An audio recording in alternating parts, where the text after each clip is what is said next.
upper respiratory issues, so sinuses, ears, throat, and then it started to become more into the digestive system. So it became more of acid reflux, really bad gas, cramping, and just feeling uncomfort. And I mean, all of this started weighing on more of my mentality, my emotions, and basically overall mood. And that was probably when I was about 25, 26 when that happened. When I was at the lowest of the low, and I had to make a change, and the doctors weren't going to help. So that's when I had to really switch it up in my approach.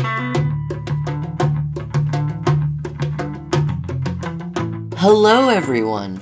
Welcome to the Get Out of Your Comfort Zone podcast series.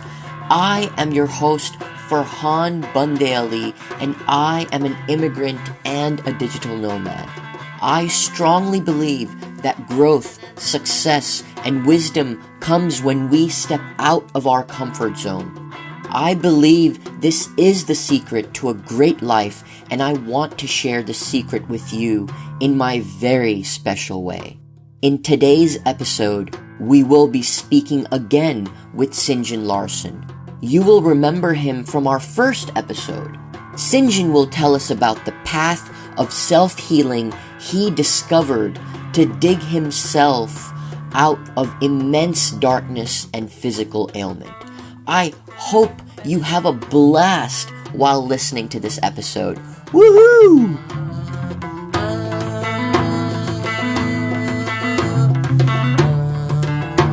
My name is SinJin Larson. I live in Boulder, Colorado. I moved here about a little over a year ago. I started a health and wellness company practice about a year ago that I've been just slowly seeing how I fit into this realm of the health and wellness industry and where I really am finding my unique path as a practitioner, and which we're going to kind of get into that in this conversation. So, I mean, other than that, I'm a pretty young guy who loves to be outside. I like to garden. I like to learn about permaculture and all that entails. Today I was looking at bow and arrows. So a goal of mine is to get into hunting by the end of this year, by the end of 2022, and see where that takes me. So I don't know if I'm going to use a gun or a bow yet. I'm leaning towards a bow, but I would like to really just be able to get out there and have some meat in the freezer for the winter time and really be able to make that connection and make that a part of my life. I don't know if that's really a whole, like, what people are wanting to hear about me, but that's what's going on in my life. No, I think it's great because you and I haven't chatted in like a month, and I love you. Like we get together, we get along really well, and so it's amazing for my own curiosity of like, hey, what's going on in the life of SinJin, to hear about this, which is great. And just on that note, I want to say that some of the other things that SinJin and I connect on is sort of the breath work that he does. I think is something that I've learned from him in this regard. And then as a result, sort of just playing with cold water and its restorative effects on the body. SinJin is someone who, did quite a few cold plunges, and I've learned quite a bit from him in this regard as well. So without further ado, I'm going to sort of take a minute or so to talk about myself and sort of the series. So my name is Farhan. I am an aspiring Renaissance person. I want to make Leonardo da Vinci proud of me. And so as part of that, I am a public health professional. I'm a musician. I am a writer. I'm a body positivity artist. And I am somebody who wants to help change the world by showing everybody how I live and how some of the people I meet in my travels live. And that's why I started the Get Out of Your Comfort Zone series, because one thing that I learned pretty early on is to grow, to expand, whether you're looking for success or enlightenment, requires you to grow. And in order to grow, you have to go into a territory you have never gone to before, right? So that you can expand into it, so that you can grow into it. And so as a result, as part of taking that step, you have to embrace the sensation of being uncomfortable, with getting out of your comfort zone, right? And things that you already know that might be stagnating you. So how can you add new data, new information to your entire being so that you can have new realizations to enrich in your life and what you're trying to accomplish? And so with that, I wanna turn it back to SinJin, and ask you, tell me about what your youth, before you got sick looked like, right? So give me the summary, health, physical, mental, just social. What was that like? Paint me a picture. Yeah, so I was a very active child. Played all different types of sports, including karate, football, baseball, basketball, soccer, golf, camping out in the woods, hiking, running around, just being a kid pretty much. And I had asthma basically since I don't even know when it started. I had it all as a child my whole life. And that's really all I can remember for an illness. Other than that, I mean, I was really healthy, good energy. I had really great parents that wanted me to do a lot of different things. So I was exposed to a lot of different things as a very young child. I mean, I was, which is really, I'm very grateful for now being an adult, because I can notice myself be very agile, and I have a very good sense of direction, but also just good posture, good athletic ability. I think because I was exposed to so many things as a child and being energetic and having freedom to explore. And I mean, pretty much was like that all the way up until college. So okay, so let's talk about that, right? So when you got to college, paint me a picture. Paint me a picture of the first moment that you realized something was not right, and what was that physically? What were some of your symptoms at the beginning, and then as the intensity of your illness increased, how did that evolve? So take us through that journey of, grappling with your illness. Okay, well, I'm going to have to bring it back a little bit into high school, because the moment that you're speaking of actually happened in high school. I didn't really progress into taking action or really, feeling the hardcore effects of being ill until college. But I started questioning things in high school. So there was a couple of times where I would come down with bronchitis, and nobody really ever heard of, I never heard of anybody getting bronchitis around me. So that was a very interesting experience that I had, because when I spoke about it to other kids in my class, they were kind of like, whoa, that's pretty serious. And to me, it was just kind of I mean, yeah, I was pretty sick for a week or something like that. And, got the regular medical treatment of prescription drugs, like a Z-Pack and those types of things, along with my inhaler and things like that I was using for asthma. But when I started to really, I guess you could say, awaken a little bit, I wouldn't say I was awake, but I started awakening and questioning things, was I was camping with my friends, and, we would be out in the woods doing our thing, and I would be carrying around an inhaler. And I just remember looking at it, because I've had so many times where I would go out camping, and I would have to really make sure I had my inhaler, or it would become an anxiety issue, because I didn't have this thing that in case something happens to basically save me so I could breathe again. So I remember like looking at it out in the woods, and I'll never forget this moment. Is that I remember looking at my inhaler, and I'm like, my ancestors and people of the past didn't have to carry around this thing. Why do I have to carry this thing around? Like, this doesn't make sense. Like, people before me survived without this. Why do I have to, why do I have to have this thing on me all the time and basically live with it? So that was the big question. And so powerful. Yeah. And so as time went on, I didn't really go further than that. I didn't really go further than how do I not use this anymore. I kind of just was questioning it at that point.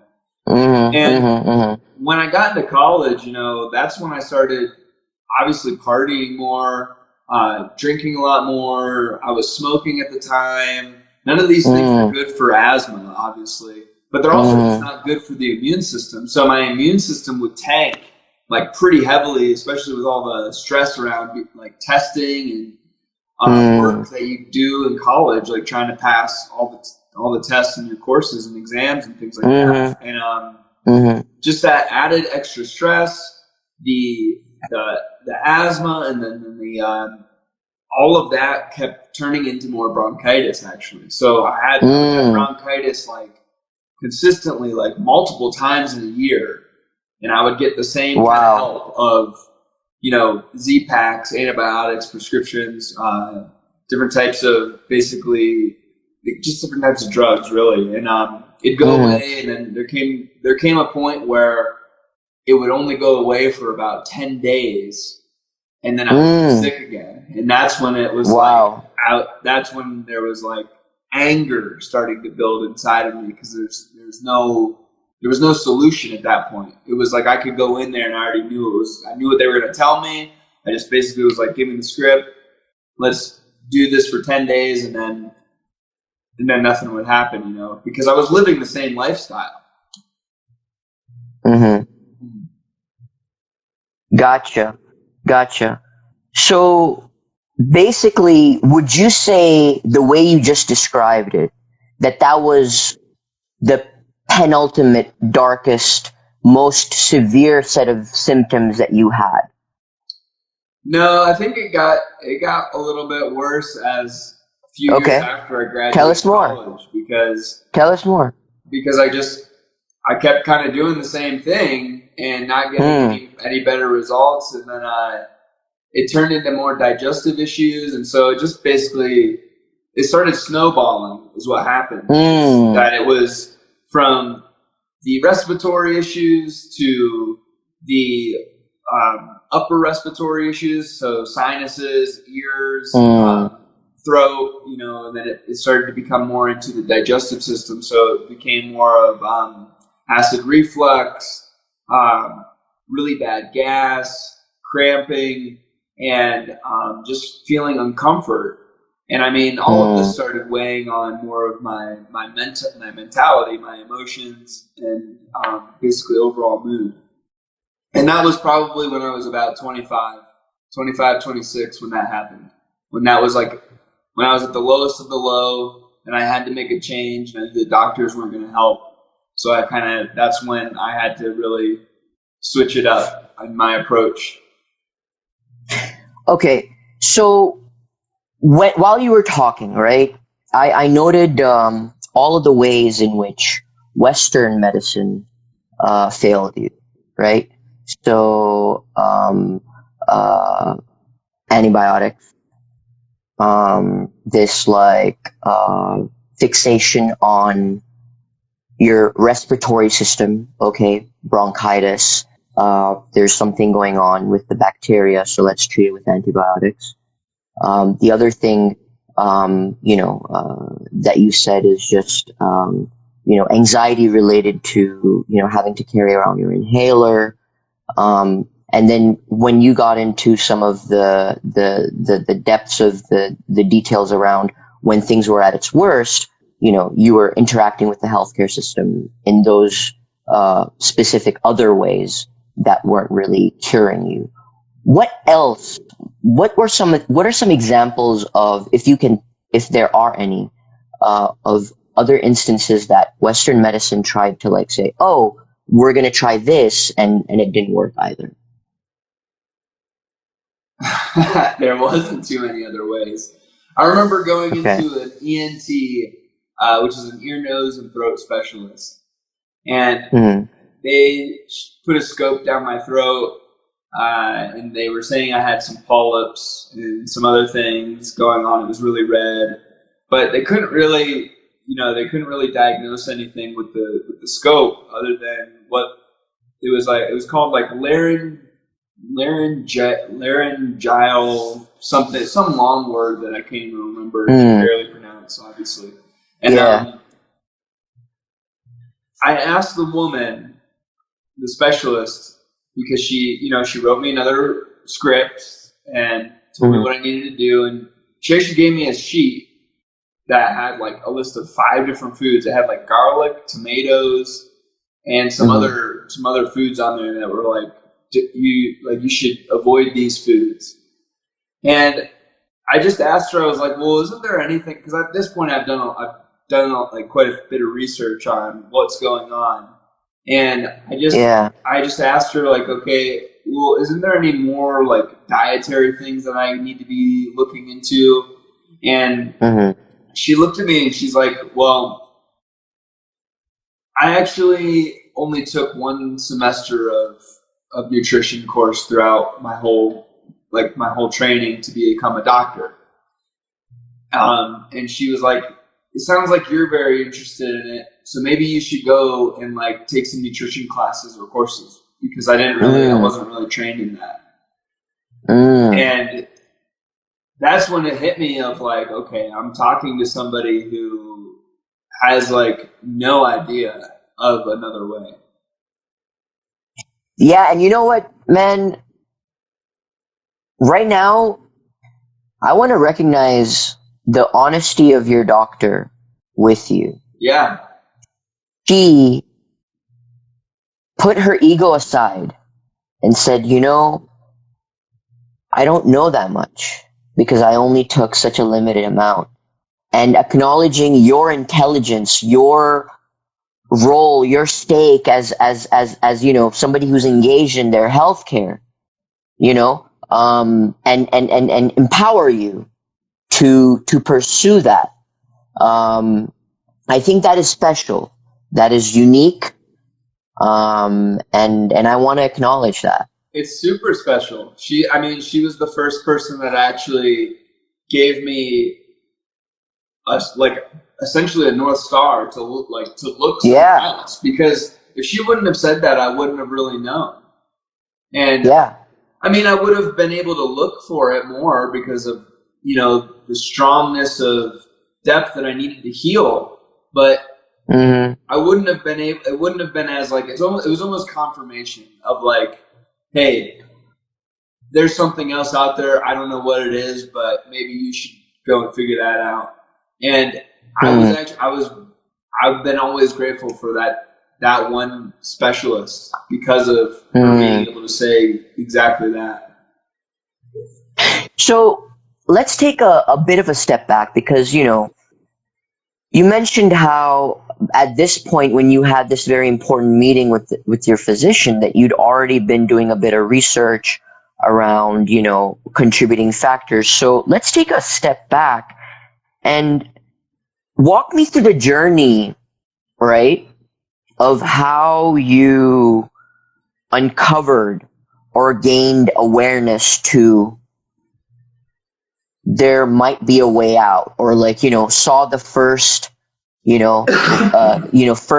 the first glimpse of light, of hope, of something to grasp onto. Walk us through, and the audience through that whole journey, turning point. Well, there was a lot of slow experimentations I was running on myself. And it eventually started ramping up, and I can get into that. But what's coming to my mind is there was this one guy on the internet, and I haven't researched him in a while, but his like website, or the way he basically introduced himself on the internet, was Chris Beat Cancer. That was his name, Chris Beat Cancer. Because at the time, I didn't know what was going on with me, and the internet's one of the worst places you can go when you have no idea what's going on, and you just start researching things, because it will tell you ridiculous things. And doctors know this now, because they're like, you go in there and you tell them that you researched it on the internet, and they're like, oh my goodness, like, it's going to tell you you're going to die, and you're really not, like, they know you're not going to die, but when you're not getting, the answers from your doctor, you're still going to do your own, like, at least somebody who really wants to heal is going to do their own research. So they're going to try and figure it out, and they're going to have to go through that swamp of just like basically bad information. Yeah. And by the way, all this scary information comes from like the Mayo Clinic and like these major like health websites that will first pop up on Google. But anyways, I found this guy named Chris Beat Cancer, because I didn't know what was going on with me, but basically he was talking about how he recovered from stage 3 colon cancer, and how he did it. And he went through a conventional way. He got part of his colon taken out and removed, but he still knew that it comes back and people can, still die from stage 3 cancer in this way. So he took that approach plus a more alternative approach. And I just studied everything that he was doing and listening to him and watching all his webinars. And he would have all these different he'd have different doctors on, different health, alternative health and wellness practitioners on, and different people speaking out about how people are actually healing from cancer, and it's not like this doom or gloom thing, and that like you can actually heal from this in a natural setting as well as conventional setting. And that's really when I started on a different path, was listening to him and starting to do some of the protocols that he recommended, at least the lifestyle that he recommended. And that's where I started to really begin my journey, was through finding him and then moving on from there. Nice. So that's amazing. Thank you so much for illustrating sort of the turning point for you, and sort of what eventually led to the aha moment, right? So let's talk about the aha moment in a way that represents your healing, right? So here we have, and I'm going to summarize it for our audience, is the turning point was when you came across this person who survived cancer in a more integrated health manner, sort of taking into account the more holistic nature of health, like diet, gut health. And so walk us through, after that conversation with your PCP, which was the next step, who she really encouraged you that, hey, you might be onto something. You should take more courses. Tell us about those courses, what you learned, and like how you started to form your realization of what was contributing to your illness, the aha moment. Yeah, so she didn't recommend any courses or anything. She just basically left it at that. And that's when I found Chris Beat Cancer around that time, and I started doing a lot of juicing and a lot of fasting, and I was getting into different yoga practices and meditation, things to really calm the nervous system, because that was one of the major problems. Was I was so ramped up all the time because of being sick that I was always in this fight or flight mode, because I was angry, I was sick, I was stressed out, and that's not going to help you heal. The way you heal is being in the parasympathetic state of really like resting and digesting and repairing.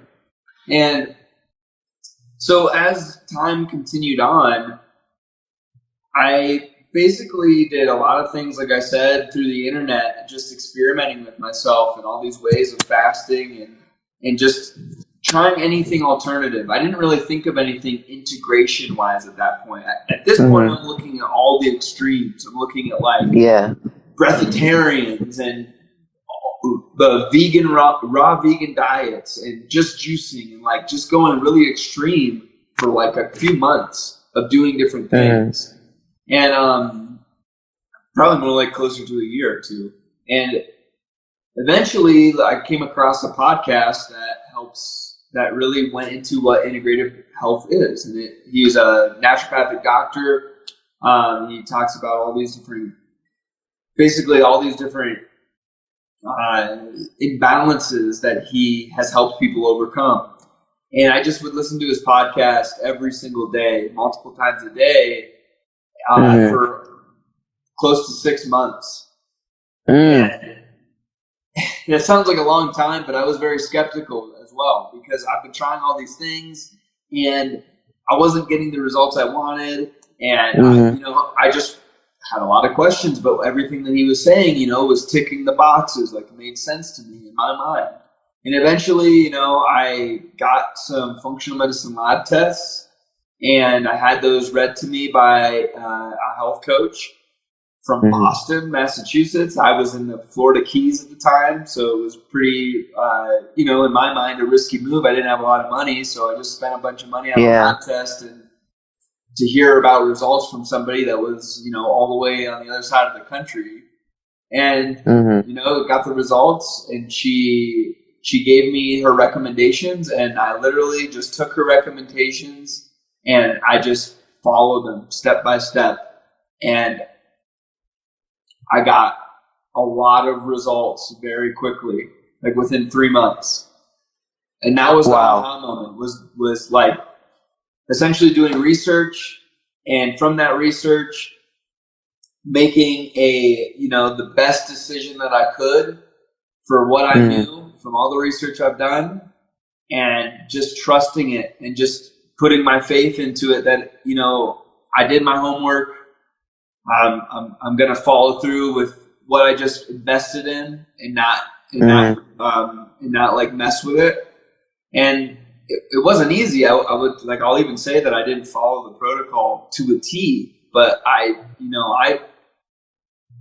my whole lifestyle was completely changed by following the recommendations, and I got a lot of results very quickly. And once that happened, my mental clarity was back. My energy was like I've never felt it before, probably since we talked about in the beginning, like when I was a child. Like my energy levels were back. A lot of symptoms, like the digestive symptoms that I talked about, were gone. And honestly, one of the biggest things for me is that I haven't had asthma since. So like, it was a huge shift in my life. Like it was probably the biggest shift in my life in that moment, in that span of 3 months when I was doing that. And thank you. Yeah. And thank you so much for bringing things full circle, right? Because we started this whole story with you being dependent on your asthma and it being on the inhaler and it being a source of anxiety for you. And that moment of being a free thinker, a critical thinker, and looking at this inhaler and saying, my ancestors did not need this. Why am I holding this in my hand? And for you to be in a position now where you no longer need your inhaler, how beautiful is that? How beautiful is that? The realization of it. And so, before we get into, the results of your functional medical labs, can you please, for the audience, explain what a functional medical lab, is as it relates to what it tests, what kinds of things you have to contribute, to do it. Walk us through, what a functional medical lab test or series looks like. Yeah, so there's all different kinds. There's probably more than I even know about, but they range from anything from testing mineral levels, vitamin levels, your microbiome, so bacteria, fungus, parasites. They'll test adrenal levels, hormone levels, thyroid levels, omegas, omega-3, omega-6s. They'll test things like even more just toxic levels. They'll test things like mold, a whole range of things that functional medicine lab tests can test for. And awesome. excuse me, they're a little different than your regular blood test. Okay. In the sense of there are some blood tests, but they're not through IVs or not IVs, through like a phlebotomist. They would be more finger prick pokes. So you just prick a little piece of your finger and get it to bleed, and then you put the blood onto a card and it dries. So it's a dry blood spot test. So there's those. There's urine tests. There's hair samples, and stool samples. And those are basically the ones that I know about and that I actually run at this point in my life that I can run for other people. And I mean, the way you can get them is you can find a functional medicine doctor or practitioner.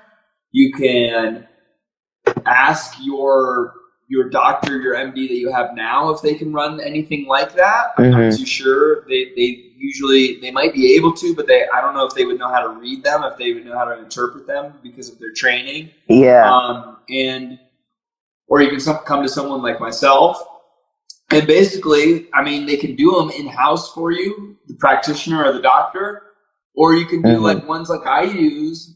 They get sent right to your door. So you order them and they come right to your door, and you follow the directions and essentially send them back through the mail to the lab testing facility, and then they send that data to me, and then or your doctor or your practitioner, and they will interpret the data, and from their training, their knowledge, and their understanding experience, they can give you recommendations then from what that data entails. Okay.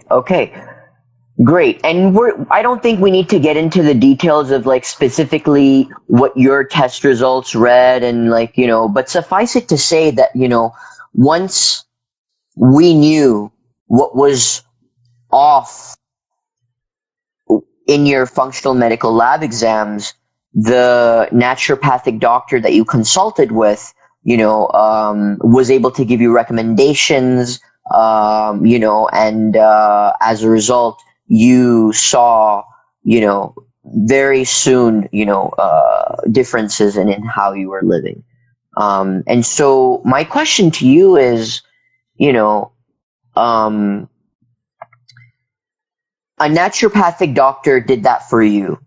And basically what you've done over the last few years is build up your knowledge to essentially be able to interpret the functional medical labs for someone else. And are you also in a position to recommend, ways to remediate that or treat those? So treatment protocols, is that something that you do as well? Well, first of all, it wasn't actually the naturopathic doctor that was giving me the recommendations and reading my results. It was actually a health coach that was trained by that doctor. Oh. So she wasn't even a doctor herself. She was just a wellness coach that was trained in nutrition and other things. So she just had the knowledge and the connections to be able to, and the training to be able to do all that for me. So I got a lot of my help, not just from listening to the podcast and stuff, but from actually somebody who's not a doctor that just knew her stuff and knew how to help and knew how to interpret labs and be able to then give me her recommendations from what she knew. And that's essentially what I do. That's what I am. I'm a health and wellness practitioner that has this similar training to her. And I do not treat or cure or diagnose, so I wouldn't give out a treatment to anybody. It's more health education and recommendations. There's a lot of verbal things that you can't really be messing with, since I don't have the right types of papers, right? I don't have the right training. I didn't go to medical school, So I can't actually say that I treat or cure or diagnose anything. I didn't go to medical school to get that training to be able to understand how to do those things. But what I have been trained in is to be able to understand how important lifestyle is, understand how different stressors of your environment and who you are and what you're going through, what you're basically what you're deficient in and what you're toxic in, and be able to utilize functional medicine lab tests along with all this other holistic lifestyle training that I've had to be able to integrate those two to be able to help other people with recommending labs or interpreting lab tests. So let me ask a clarifying question then, right? So say somebody gets a functional medicine lab test done with you and coming to you for help in interpreting them. Say they're, sort of magnesium, which is one of the minerals. I'm gonna make up a scenario on the spot. Their magnesium levels are out of whack, right? Are you in a position to tell them, hey, these are the kinds of foods that you should be eating more of, or, this is a supplement, or this is the best way to supplement, magnesium into your diet. Do you sort of help with treating that imbalance to bring it back up in balance? Yes, absolutely. I help with being able to help people rebalance their bodies through health and wellness education. And it wouldn't just be like, it wouldn't be just to like play on that example. It doesn't have to be like eat more food or take more supplements. It can also be like take out stress of your life. Like, you don't need more. Sometimes you just need less, and that equals more. Yes, for sure.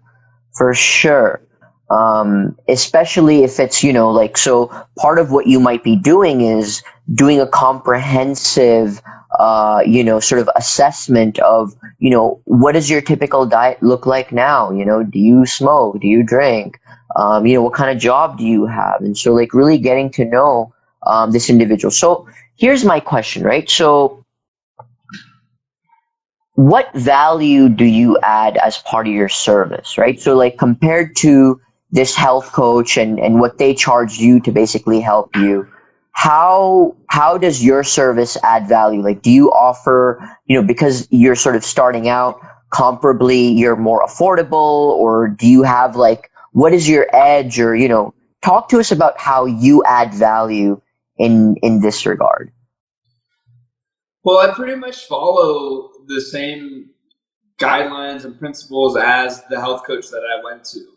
And this is a good question because this is something that I've been actually navigating for myself and how I can really create a practice that is my own, where I do provide a value, a service, a solution to somebody that really fits who I am, that really plays into the gifts that I have, that plays into what I really am interested in, love, and have, talent and skill in, to be able to provide that and be different than what's already out there.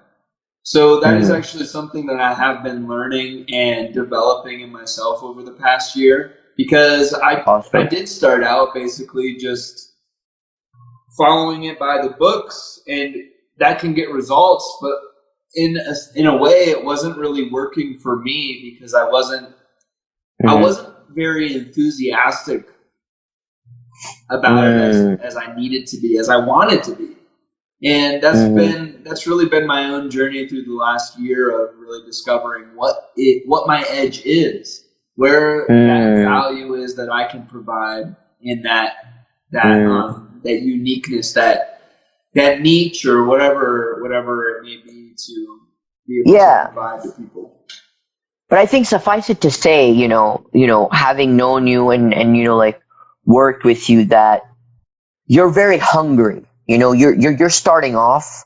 You're still in the beginning stages, but you're very hungry. You're hungry to help whoever it is that you are working with, and being your friend.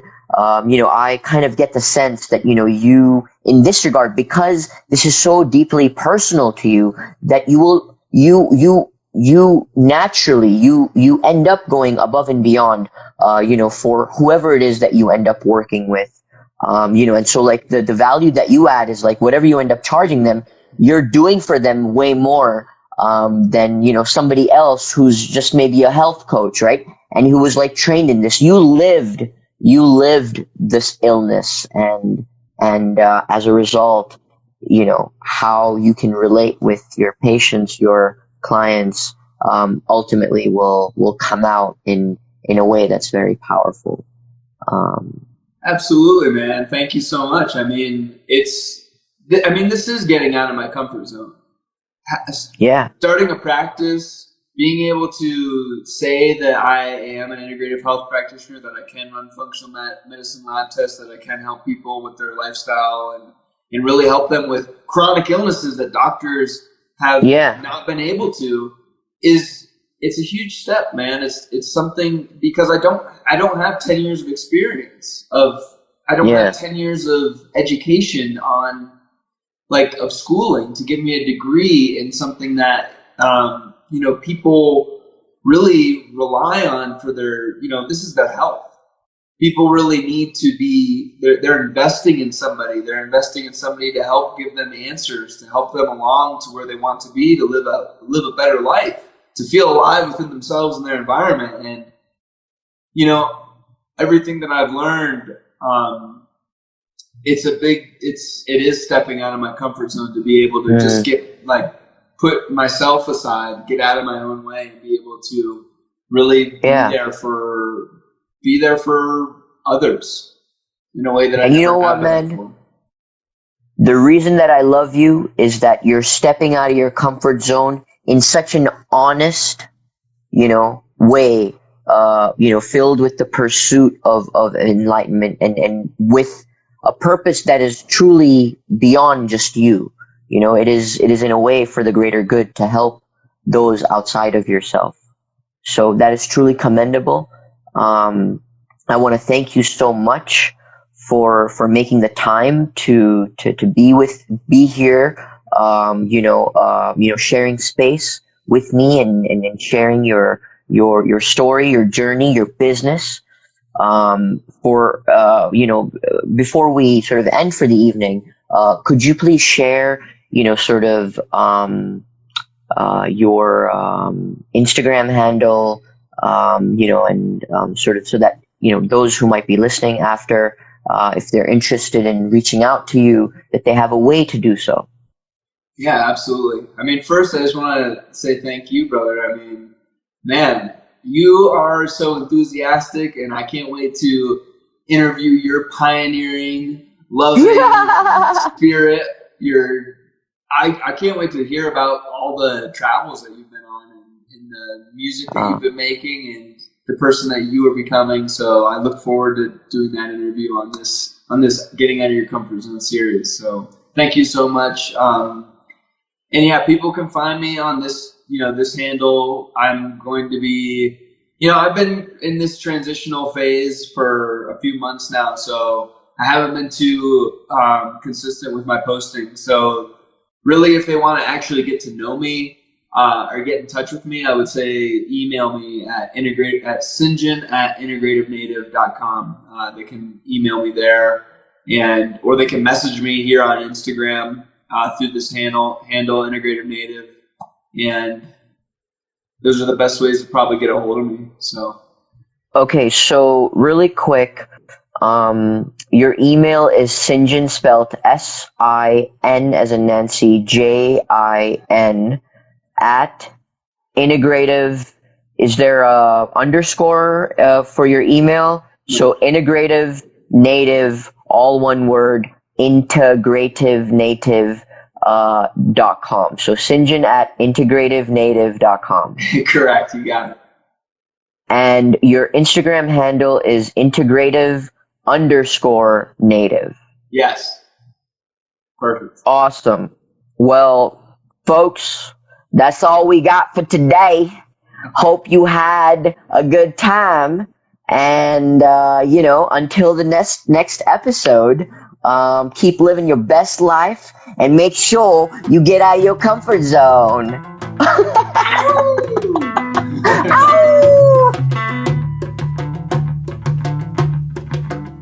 Thank you so much for tuning in to this episode of the Get Out of Your Comfort Zone podcast series. I truly hope it resonated with you. If you would like to further connect with SinJin, please see his contact in the description. And if you would like to connect and show us some love on your Instagram story, please find my info in the episode description as well. Until the next episode, I wish you infinite love and light. Thank you so much for tuning in.